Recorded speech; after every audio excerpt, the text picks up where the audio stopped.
Good evening. Welcome to Louise Hay's Trust Life. Yes, it's late. We've just been doing lots of stuff all day and just came back from a horse show yesterday.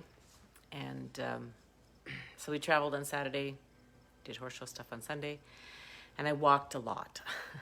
And for those of you who know me and know my walking abilities, or lack thereof these days, I'm experiencing arthritis in my hips, and so doing a lot of walking is not, it doesn't give me the benefits that running used to give me. It just makes me tired and sore. So this morning when I got up, I slept in yesterday, and this morning I got up and I could barely move. It was quite a lot of pain, and I was in a lot of pain across my low back. And so I knew that I needed to do something to change that pain and to release myself. And I knew that the Qigong would really, really help me.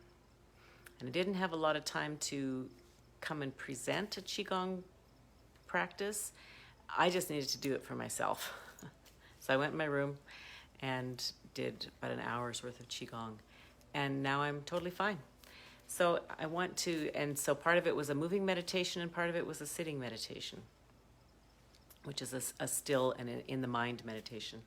So I want to tell you what Louise Hay says about meditation. She says, when I meditate, I balance my body. And again, I don't plan these things that they are going to come. I don't go flip through this book and go, okay, so what should I talk about today? This was June 26th, which was Saturday, and I didn't get it done, so I popped into the book and went, oh, we're going to put that one out today too. So she says, when I meditate, I usually close my eyes, take a deep breath, and ask, what is it I need to know? Then I sit and I listen. I might also ask, what is it I need to learn? Or what is the lesson in this? Sometimes we think we're supposed to fix everything in our lives, but maybe we're really only supposed to learn something from the situation. When I first began to meditate, I had violent headaches the first 3 weeks. That'd put you off, wouldn't it? Meditation was so unfamiliar and against all my usual inner programming. Nevertheless, I hung in there, and the headaches eventually disappeared. If you are constantly coming up with a tremendous amount of negativity when you meditate, it may mean that it needs to come up. And when you quiet yourself, it starts to flow to the surface. Simply see the negativity being released. Try not to fight it. Allow it to continue as long as it needs to. If you fall asleep when you meditate, that's all right. Let the body do what it needs to do. It will balance out in time.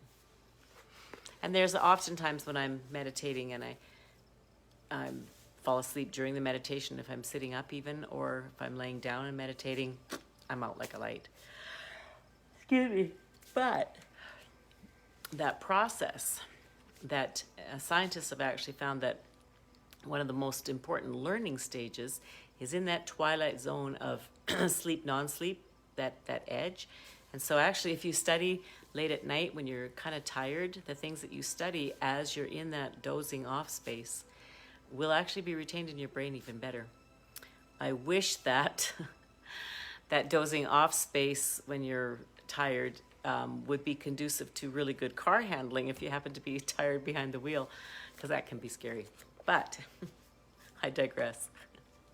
So when we meditate, we actually balance our bodies, and our bodies become more of who they already are, and they become stronger, they become more balanced actually. And I experienced that myself today. Rather than exercise or stretch, and part of my moving meditation was some stretching, but it wasn't deep stretching. And it wasn't exercise in the ballistic way that you would consider exercise. And I've done plenty of exercise in my life. I used to be a fitness coach and a marathon runner, etc., etc. So I know the difference between hardcore exercise and moving meditation, which is simple and quiet and kind. And sitting meditation, just quiet, body quiet, mind connected to the universe. But it balances us. Namaste. I hope that blesses you.